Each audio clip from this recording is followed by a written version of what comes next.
we kind of talked about black-tailed deer, you know, what make minimum. What you really want to look for in a buck is height. If you get a buck that's up there quite a ways, he's going to score real good if he's got 3 points or better.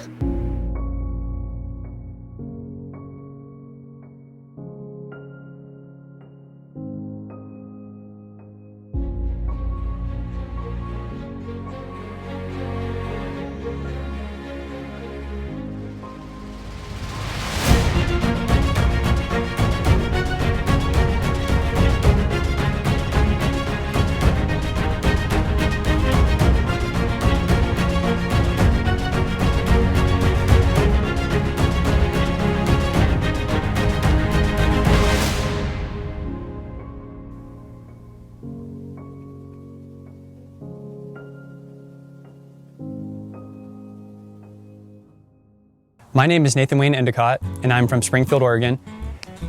Some of you may have seen my hunting films, Endicott Films, on YouTube, and a lot of my success in hunting so far to date has been through the blacktail hunt that we have here in Oregon. It's a late season hunt with archery equipment, and it's a general season tag. It's over the counter. Anybody can do it on any year as long as you buy the tag prior to the start of the season. I'm making this film because I get a lot of questions about tactics, techniques, where to go, and then basically I supply some of those answers to people, but really the intent of this film is to provide more context, more detail towards those individuals that would like to increase their odds or success during that late season hunt here in Oregon. So I've interviewed a couple different people I respect, one of them being my dad, Wayne Endicott, the owner of the Bow Rack. Here in Springfield, Oregon, and then a couple other buddies that do really well, not just blacktail hunting, but hunting, fishing, you name it, they're good at it. And so I really hope you enjoy what they have to say about hunting, and hopefully this film helps you be more successful this next season when you go out with your bow and put yourself in crazy situations in order to hopefully harvest a mature black-tailed deer. And I get excited about it. It's something I have a lot of passion, a lot of years doing. And maybe on a future film, I will focus more on my hunting, but this one's about others. Enjoy. So I'm Wyatt Sebright. I grew up here, Western Oregon, spent a lot of time hunting these foothills here, hunting private timberland, navigating all the public access that is to that. It is private land, but it's basically public land. You gotta read the rules, you gotta figure out your routes, and then you can hunt this stuff. Spent a lot of time doing that. Most of that is for rifle hunting, which isn't how I personally hunt. I take a lot of friends and family, stuff like that. I do bow hunt. That's where I spend my time. I've killed some good bucks in the valley. I've kind of been transitioning to hunting some higher elevation stuff, just looking for a different challenge or a different style of hunting. When I'm looking for a hunting spot, the first thing that I look for is the difficulty of the access. The harder it is to access, the better I like it, the better I feel about it. There are several limiting factors to that. You have private land blocking access, you have gated roads, and there's different roadblocks, if you will, to accessing some of this private timberland. And the big key for me has been figuring out the little angles on how to take advantage of that and find pockets that are overlooked. Moving within those spots, as far as what specifically I'm looking for, we're looking for clear cuts. This is what we do when we rifle hunt. My favorite type of clear cut is aged, pretty similar to this. I'm looking for lots of fresh green growth like this. It seems like if there's tall grass within the unit, deer seem to use that a lot. I like a unit that is steep in some areas, but also has flats. If you have flats, it seems like the deer spend a lot of time in those flattened out areas, looking for skid roads, old logging roads that move through the unit. The deer use those for travel routes. So when I find a unit and I set up to glass. The first things that I'm looking for one, I'm going to glass the timbered edge. I'm going to look for deer that are escaping or just hanging tight to that edge, because they will hang tight to the edge where the cover is at, where it's safe. From there, I'm looking for those cat roads moving through the unit. I'm scanning those because you'll catch deer traveling those. From there, then I'm looking for visible trails. The deer will cut trails in through the grass, through the unit. You can see them a lot of times. So once I have all of those covered, then I'm slowing down. I'm gridding through the unit. And I'm just looking for those deer that are either bedded or they're just within a different pocket of the unit that isn't quite as prime. Once that's done, I'm going to repeat that process. Then I'm going to move on to the next unit if I've got one. As far as archery hunting goes, that's more of a timber game for me. I have done a little bit of spot and stalk in these clear cuts, but it's pretty tough. It's pretty tough to make a move, out here. As far as timber patches go, I'm looking for, if it's lower elevation, I don't like the old growth as much. I really like second growth, older age class reprod, where there's not a lot growing on the ground and the deer feel comfortable moving through it, and I can see a ways. Within that, I'm looking for heavily used trails. I'm looking for trail intersections. That's where my trail cameras are going to go. That's where I'm going to pick up what's moving around in those spots, which will help me narrow down where I want my tree stand or my ground line. If I'm moving into the higher elevation stuff where I hunt in the Cascades, I like the south facing old growth timber, kind of on the edges of where it's going to bump up over into the north facing slope where it's thicker and the deer will spend the middle of the day if it's a little warmer. Within that south facing area, I like the steep bluffs or any kind of terrain feature that's going to narrow deer down into traveling through one tight area. Again, I'm looking for areas where I can put my trail cams, the deer are funneled down, where I can figure out what's moving through there.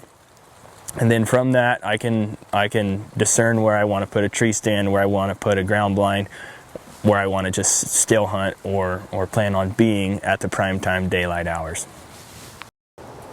Hi, my name is Evan Cunningham. I live in the Coast Range of Oregon. I'm almost 39 years old, and I grew up here in the Coast Range. I am now a hunting guide. That's what I do for a full-time living, and just took my passion and turned it into a job basically out here. This is where I learned to hunt. This is where I've hunted most of my life. Now that I'm a little bit older, I branch out and go here and there and enjoy different things. But yeah, I mean, most of my life was all right here. And then if I would say to key in on areas, so what I've done with Blacktail in the Coast Range is I will obviously find areas that I've frequented, whether I was in them in a rifle season, an archery season, or elk hunting in this timber. I always pay attention. I always pay attention to what I see. Hey, we saw a big buck here. We saw 3 big bucks today. We were actually hunting elk, but we were sneaking through the timber, and we saw 3 big bucks in this timber patch today. I take all that stuff, I lock it in, I remember it, and then keying on, obviously, you're going to look for tracks. You're going to look for rubs. You're going to look for all the obvious things, I feel like. And then you just absorb all that, and then find your elevations, find your benches, find the spots that are going to favor you. Another thing is access for you. How are you going to access it without disturbing the area? If you're going to get into a tree stand, I feel like it's critical to find your area, to find your spot where you feel like you're going to kill your deer, or where you think you're going to kill your deer, which what I like is dark timber. I like big timber, dark timber. I've hunted them in more open areas, and I've hunted them in dark timber. The dark timber, I felt like, is always going to give you the most deer movement throughout any time of the day. Hunting openings, I feel like you're more going to get possibly an early morning deer, but mostly like an evening deer. Right before dark, they're going to come out. They're hungry. They've been bedded all day. I feel like that's your best time to kill deer in an opening. But the dark timber stuff, I've had tremendous luck with first light. I mean, I remember deer coming in where all I can see is like the white on their nose, and I just see this little white spot below me in my tree stand, and I'm like, that's a buck. And then, they'll come in at 9 o'clock, they'll come in at 10 o'clock, they'll come in at 11 o'clock. I mean, I've killed deer right in the middle of the day. I mean, I remember days where I had 11 different deer come under a tree stand, 11 different bucks in a day, and they would come all throughout the day. I want to jump over to rifle hunting blacktail on the coast. What I find with killing deer in clear cuts mostly, is the clear cuts with the most, I call it contour in them. The clear cuts with the most rolls and little benches and little divots and just a lot going on in them. Instead of just like a steep face or a couple of ridges, the units that really have a lot of terrain change and stuff in them like that, I don't know why. And not only that big, so I will say the terrain, a lot of just busyness with the terrain and the contour of the unit. I feel like those units tend to hold deer better to me. Another thing is big units. Like if you can find really big units with a lot of contour, I just see those and I just know there's deer here. They like all this stuff. They see this. And another thing that I found with these bigger units is sometimes I feel like the deer will feed out in the middle of them at night and then they get lazy. They'll feed around in the morning. The sun comes up and all of a sudden they decide, you know what, I'm just going to lay down right here. I'm not going to walk to the timber because it's only, 100 yards or 150 yards. They might think it's 500 yards to get to the timber. So I find those big units with a lot of contour are where I would say I would focus my efforts. That's where I'm going to see the most deer holding when I can go glass them up.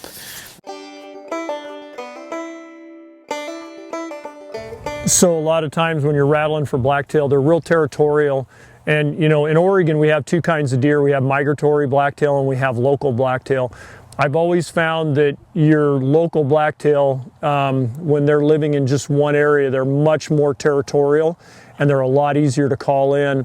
So what I look for when I'm rattling is I go into areas like this in dense timber where the bucks feel real comfortable moving around in the daytime. It's hard to rattle in open country, or to get a rutting buck even to come across open, like an open unit or an open meadow, is really hard. So where I've had my most success is to go into like a reprod area like this. And of course you're looking for rubs. You want to see a lot of rubs in an area. That's a buck. He's going to stake out his territory. And if the best rattling I've had has always been between 10 and 2 o'clock, because the does are stationary. A lot of times, unless it's just full on middle of the rut, a lot of the does will bed down in the daytime, and the bucks are kind of bored. So they'll be looking for whatever's going on, and if they hear you rattling, a lot of times you have a good opportunity to call them in. What I do a lot with my rattling, as I rattle, I beat the ground. It's kind of a bass sound, and with that bass sound, that always works really, really well because they hear that bass sound quite a ways away. Just like you can hear deer bounding off, you can hear that real clearly. They can hear the ground getting beat, as you're rattling. And sometimes I'll rattle pretty aggressive. I always start out rattling, just kind of cracking the horns together and beating the ground a little bit. And that's always the way I start, pretty soft. And I rattle for about a minute and a half, and then I'll hit the can call. Can calls are great for blacktail because actually the does make that sound when they're in heat. And you'll hear it, it almost sounds like a goat sound, or these can calls simulate it pretty good. I typically don't turn the call over with my finger on it. I usually just blow in it. That's just a lot smoother, it sounds a lot better, it sounds a lot more realistic. And so, for rattling, I have rattled quite a few migratory bucks in, but, in the high country, but it's harder. I mean, as far as doing any calling or anything like that, I've used it. I haven't had a ton of success. I've had success running a doe bleat. As far as grunting and rattling, I do it a lot. I haven't had success at it. There's a lot of guys that rattle in a lot of bucks, and there's probably guys on this film that do it consistently. I don't know. I haven't figured that angle of it out yet. But as far as calling goes, a doe bleat has been my favorite. Haven't used any decoys per se. I have a little fold-up blind that only weighs, it's a little 3-sided blind. It only weighs like maybe 6 or 7 pounds, and this will go on my pack and it sits up. It's a hub blind, and concealment's real important. Decoys can be great, This decoy behind me is a hard one. I mean, if you were sitting in a stationary spot and you were rattling and you were expecting bucks maybe to travel through and you were trying to pull them in, decoys can be beneficial. It gives a buck something to see when he's coming in, so they'll come right into the decoy. But concealment's more important when you're rattling, because when the bucks come in, they're really toned on exactly where the sound's coming from, and they're going to be looking. And when we were kids, we had no way to conceal ourselves, and a lot of times you're trying to get to full draw on a buck. When he's running in, he'll see you, and he was just gone. And so, you know, we blew a lot of opportunities just trying to get to full draw, where the concealment, I've killed several bucks now with a decoy and a blind, you know, and they never ever looked at, you know, they never knew where it was coming from. They had their eyes on a decoy and they were coming to it. So, you know, those can be real, you know, good tips on rattle and blacktail. You know, wind's always tough. You know, I always try to set up my backdrop where I don't think the bucks are going to come from, you know, but that's always hard. I mean, there's been times we've set up and rattled and have deer come right in behind us. And so, you know, they're not like elk where, you know, they'll bugle and, oh, he's over here, we can get the wind right. You have no idea where the deer are coming from most of the time. You just have kind of your best guess or your best estimate. So anyway, hopefully that helps you on a few tips on, you know, calling blacktail. That's kind of what I do, you know, year after year. I've always got these as arsenals in my pack, and, you know, it's real simple to sit down and take a blind, set it up real quick, and do a little rattling. Hopefully you'll have some success. Good luck. I would say my preferred tactic when bow hunting is I want to have something pre-scouted, and I want to either be sitting in a ground blind or a tree stand. Whether I use a ground blind or a tree stand kind of depends on the terrain features. If everything's concentrated into one spot and I can pretty much predict that, or it's thick, I'm going to sit in the ground blind. The ground blind is going to be more comfortable. It's going to keep you out of the weather like we got here rolling in on us. If I'm in a big timber patch or something, or the trails are kind of more spread out, or it's a little bit unpredictable about where a buck's going to come through, I want to be in a tree. I've got more shooting lanes, I got more visibility and stuff like that. So I've killed bucks on the ground. Sometimes I feel like it's almost more of an opportunity, but it's an extremely hard and more rare. So I would say hunting them from a tree stand, and yeah, utilizing some bait a lot of the times would work, you know, which is legal here. But I found doing that, using trail cameras as well to see when your deer are coming, to see what deer you have in the area, maybe be able to pick up on a pattern or something like that. And then if you have a deer that you want to pursue in that particular area, areas is another thing we could key in on. You know, you just got to anchor down right there, and it's before light until after dark. When I get in a tree stand, I'm usually in my tree stand 30 minutes before light, and I'm probably don't get out of it until it's completely dark and I can't see at all anymore. What I like to do is I like to prospect spots. I will get 4 or 5 spots I like the look of. I will take apples into each spot. I'll put a trail camera on each spot. I will do this prior to the hunting season, probably 3 weeks before it's going to even start. And what I do is I put out a bait, and I put out the cameras, and then I just let them soak. I feel like it takes a while for all the deer in those areas to circulate around, to go where they're going to go, and for you to actually catch a glimpse of what's truly possibly in that area. Once you find an area that's hopefully bear free, and the elk aren't lighting you up too bad as well. Bears is the biggest though. If you get a spot where a bear is just a problem, just leave, because you're probably not going to win that battle. Anyway, so you find a bear free spot, hopefully, and then you find the biggest bucks, the best bucks you can, and then I key on that spot. I'll key in on one spot. Sometimes I'll keep an alternate spot going just for a backup, but I'll key in on that spot, and then I just focus on that one deer. And like I said, I'll climb up in my tree. I don't ever let my bait supply run out. I make sure that my approach, that I can have a good trail in, or something quiet where I don't feel like I'm crossing through all this area, disturbing where the deer might be in the dark or something like that. Hang your tree stands high is always my recommendation. I've had bad luck putting them around 20 feet. You get a tree stand at 30 and 40 feet. I think that's way better. And then I also like some backdrop behind me. I like to be where there's like some green limbs like close to me, or something that's just going to blend me in better. You can really learn from these deer if you're in a tree stand and you watch how alert they are. Let's say you have a deer in on your bait. Let's say you get a forked horn in there, a 3-point that you don't want to kill, and you're just sitting there watching this deer.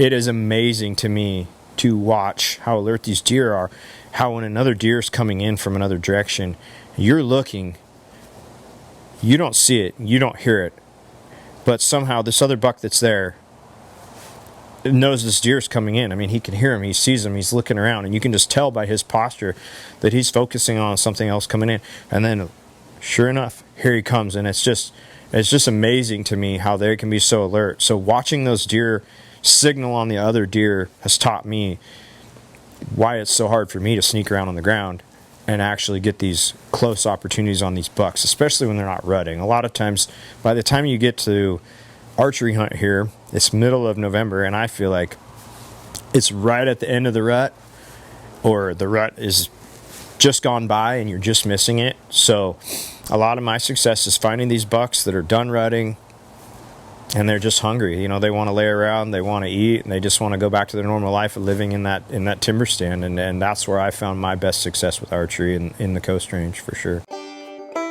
As far as optics go, you know, when you're hunting blacktail, I do a lot of scanning in big timber, and I'm always looking at everything because it's so important that you see them before they see you, especially if you have bucks moving, you know. And if you don't have snow on the ground, you know, if you have snow, they show up a lot better.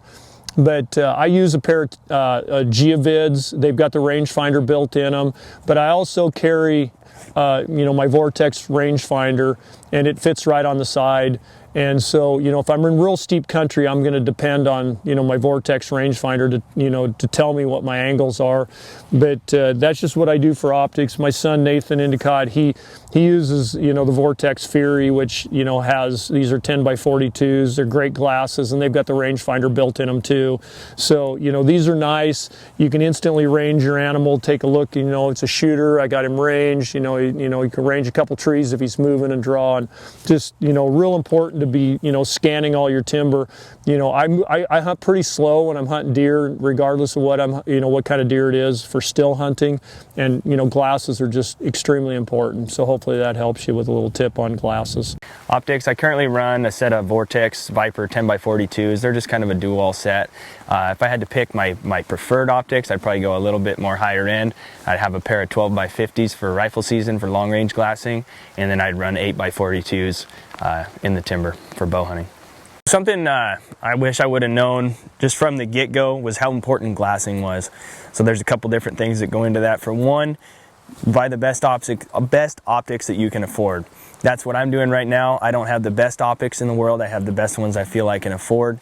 And then from there, spend as much time as you can behind that glass. Like scan, scan, scan. You can overlook something so easy. Within these clear cuts, there's so many stumps, trees, bushes, there's so many places for deer to be hidden behind. And I can't tell you how many times that I've been glassing and I've been covering a unit, and it feels like there's no deer there. And then next thing you know, you come right back through the middle of the unit and here's a buck standing there, or here's a doe standing there. Then you spot another one, then another one, and then here comes a buck. So that's just so important, is spending time looking in the right areas. I use Leica binoculars. That's all I've used for years. I pull them up, I use them. They never strain my eyes. I never feel like I have to make an adjustment. They're crisp, they're clear. Not only that, the lighting in them is amazing. I could look in a dark clear cut or a dark field at night where I can't see anything in it with my naked eye. But I can pull up those Leicas and I could tell you if there's elk standing in that field or if there's a deer out there. I can actually see better through them in the dark than I can with my own eyes, believe it or not. And so I swear by them. You know, I use a lot of Night Force optics as well. Extremely tough, extremely good quality. I use Night Force scopes on my rifles. I use a Night Force spotting scope. I'm not saying that's the only brand to use. But if I had it to choose, say for spotting scope, I would use Night Force or Swarovski. Binoculars, I would say I would use Leicas or Swarovskis. E-scouting, yeah, that's a lot of my preparation. I use my phone. My preferred method to e-scout is Google Earth. I think it has the best imagery. You can tilt the terrain. You can really see how something lays out. I do use OnX mainly just to check property ownership and to figure out access.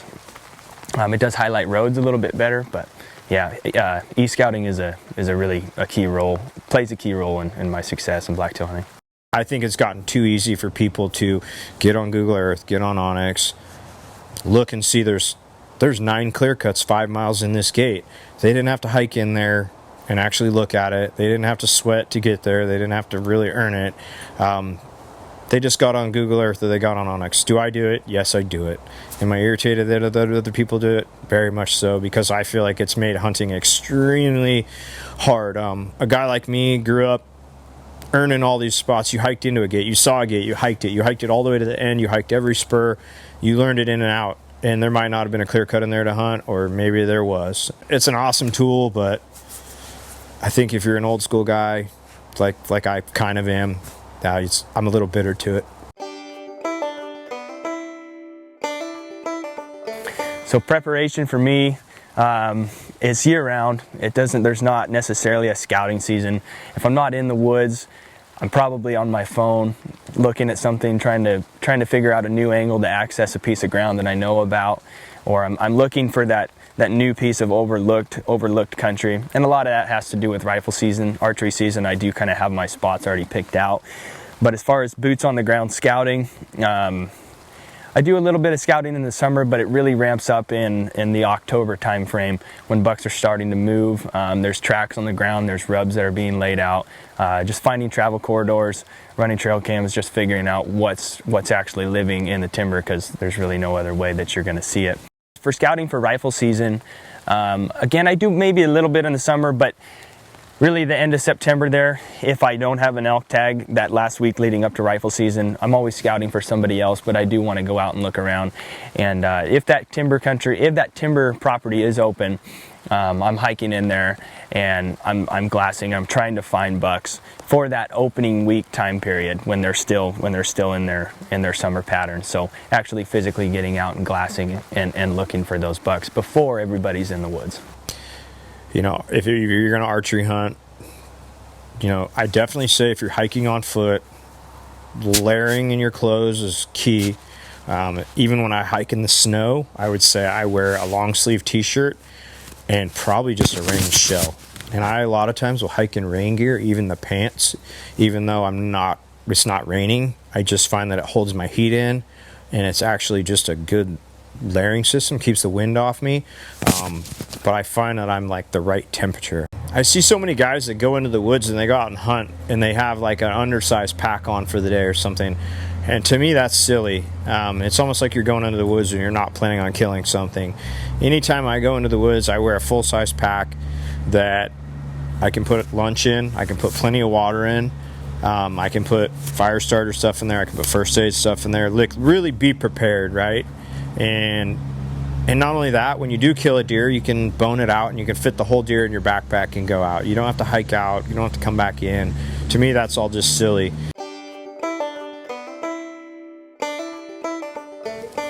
So rifle hunting, generally in the Coast Range, you're going to be glassing clear cuts. And there's a good time to do that, and there's a bad time to do that.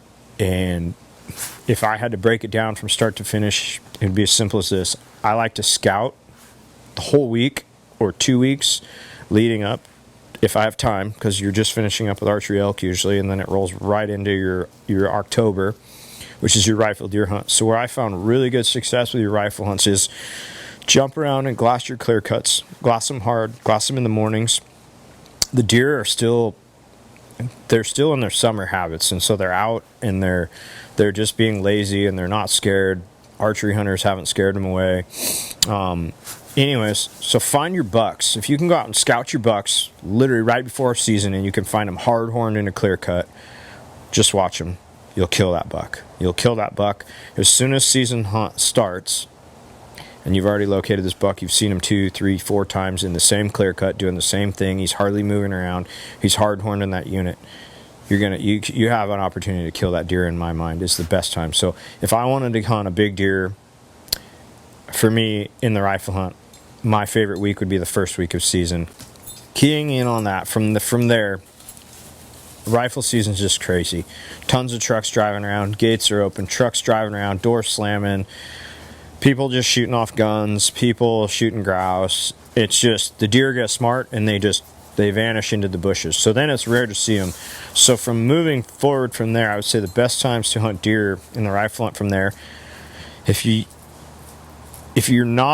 are in a pressured area or an area that has somewhat of pressure, then I feel like your next best option, if you can't kill that deer in the first week of season, is to hunt weather. Hunt storms, hunt rainy, nasty days. Those are going to be your next best time. And then you'll have some tough periods usually in the rifle hunt. Moving to the end, sometimes you can get a little bit of the start of the rut, and that can help you out. But that's different every year. Prime time could mean a few different things. It could mean the time of the year, it could mean the time of the day, and even the location you should be in. And I think that it all kind of changes. Rifle season, there's 2 times of the year that stick out to me within that season, and that's like your first 2 days, maybe even the first full week. But opening morning is really critical. That's when your bucks haven't been disturbed yet. They're still in their summer spots, kind of using their summer patterns, and you can take advantage of that to kill a buck before anybody else gets to him. With that, that's going to be first thing in the morning, and then obviously those deer are going to see pressure that opening day. You could still have them within their patterns for the first couple of days into the evenings as well as those mornings. But yeah, prime time, early rifle season, I like that. Then moving on from that, you've got your first rain. That first rain of the year, it might be opening weekend, it might not. If you haven't had a rain though, and you're getting into the first, second week of rifle season, and then bam, we get hit with a downpour like we're experiencing today, you're gonna have deer on their feet. That's a key opportunity to kill a good buck, to find a good buck out in the open. Prime time as far as the day goes for that could be an all day thing, but mostly it's going to be first thing in the morning, last couple hours of daylight. Middle of the day, they will tend to bed out in the unit, and they'll kick out a bark bed on a rotten log. They will spend all day in the open on that first rain, so you're going to be looking for bedded deer middle of the day. Moving on from that, we're looking at the last week of rifle season. Last week-ish, anywhere from like October 25th on until rifle season ends. That's you got to be in the woods. You got to be spending all that time. I always tell guys, if you're going to rifle hunt, hunt hard the whole season, but plan on taking that last week off. It ends on a Friday. Hunt Saturday through that Friday, and you're going to get some rut activity. With that, we're looking at activity all day long if the weather conditions are right. So if you have bucks, or if you have weather like we're experiencing today, you have a chance of finding a buck at any time. Again, always looking though, first thing in the morning, I want to be in position, glassing where those bucks are going to be, because if they're going to be out, highest percentages first thing in the morning. Moving on from that, we're moving into the muzzleloader rifles or muzzleloader archery season time frame. I've always been a bow hunter myself. The peak of the rut always seems to fall within muzzleloader season, in the valley anyway. November 10th through the 15th, 16th, it's always like right in there. Seems to be peak time when I see the most activity of mature bucks chasing does on trail cameras.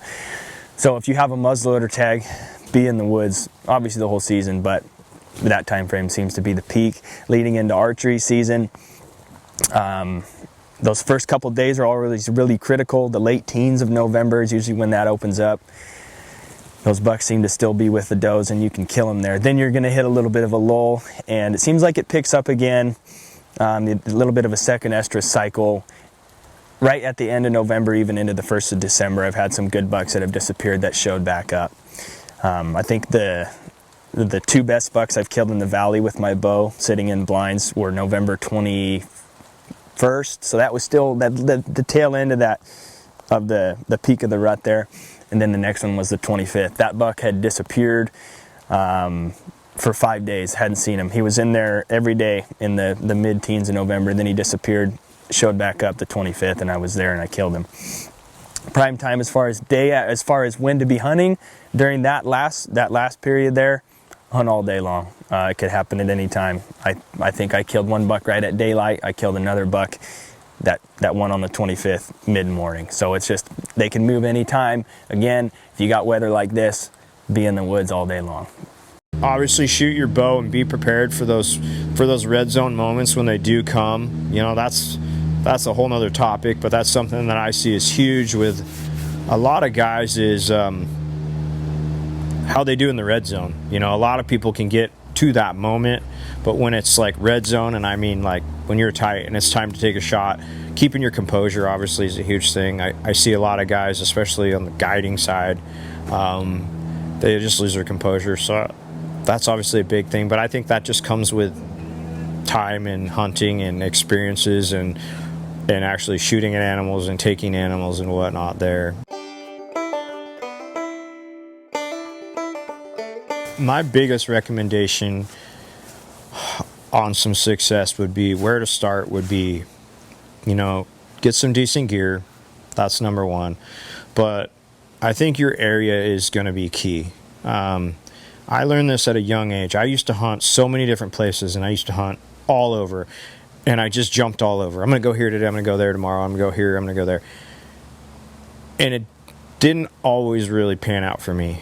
I would catch glimpses, but I didn't find that much success. So what I would say, find an area and learn that area and exclusively hunt that area. And this might be a 5 mile long ridge system that's got, you know, another drainage off this side and another drainage off this side. But I would say just learn those areas, and you're going to find an area, because it's just, the more time you spend in one spot, the more you're going to see, the more you're going to learn. Every ridge you go down, every patch of timber that you walk through, you're going to see all these big trails. And if you didn't go down there, you wouldn't have seen it. You're going to eventually, you're going to learn it like it's your own house. You're going to be able to basically walk through it in the dark. And you're just going to learn so much about it. And you're going to become more intimate with an area. And obviously, you know, you want to do that in an area that has game, where you're seeing the deer, you're seeing the deer sign. Keep your focus in one area and learn it really well. Learn every ridge, learn every timber patch. You know, you're going to start to learn so much more about the animal's patterns and where they're at and when they're there.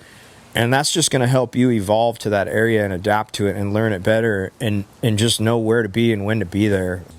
You know, guys, shooting your gun, good optics, being patient, glassing hard, keying in on an area. If you've scouted a buck in an area, just sit on that buck, hunt that clear cut. That buck's going to slip up, he's going to show up, but be smart. Don't drive your trucks in there, don't slam your doors. There's so many little things I could pinpoint on, like walking along the edge of a clear cut on a road.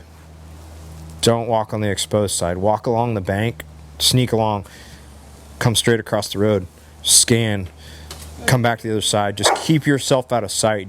It's taken time to figure out, but I wish it could have been pounded into me how important it was to find areas that are off the beaten path, find areas that aren't getting pounded. It sounds cliche, but it really is important to scout and figure out where people aren't. Once you find out where people aren't, you can kind of extrapolate everything and probably figure out where some deer are going to be. It doesn't necessarily have to be the highest density population of deer, but if you can find an area that's not getting pounded, your odds of seeing a buck in the daylight just increase exponentially, because they're not constantly getting pushed out by somebody else. So find the areas that aren't getting touched, then spend as much time as you can behind the best optics that you can put in your hands.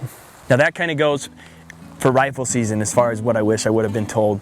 For archery hunting, what I really preach to guys that are doing the ground blind or the tree stand thing is, you've got to be in that tree. It's going to get boring, it's going to get hard.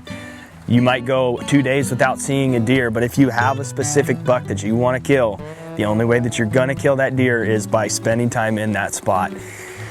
If you're not there, you're not going to kill him. So no matter how hard it gets, if there's a buck that you want bad enough, stay in that blind, stay in that tree stand, keep your mental toughness, because that's the toughest aspect of it as far as sitting still, is just being there. It's going to get hard. It's probably not going to happen opening day. It's probably going to take a few days. So if you spend all your time in that tree, when the buck does come by, you're going to be there and you're going to kill him. As a lot of you guys know, I started the shop in 1973, and a lot of you guys followed me for about over all those years in many different shops, and I never had one like this. Had some nice ones, but nothing like this. So I think Wayne is pretty obviously in for the long haul. And I think he's did every effort that I can see to give the community a real nice archery shop with a nice inventory. So I would never believe that a person could, even on a grand opening in December, have this kind of a turnout. I mean, I've had this many people that has always been in June and July. So I'm real excited for the fact that Wayne is doing a nice job and that the area has got a real nice shop. How about a nice hand for Wayne? I want to thank everybody for coming. I think this has been a fun day. We've had a great grand opening, and with that, I'll let you head home. We'll be here a while. I'm going to open up the range as soon as we get the chairs stacked up. It's free shooting tonight. If you got your bow, bring it in. Shoot some targets. Are you going to move the trophies first? Yeah, we got to get these out of here.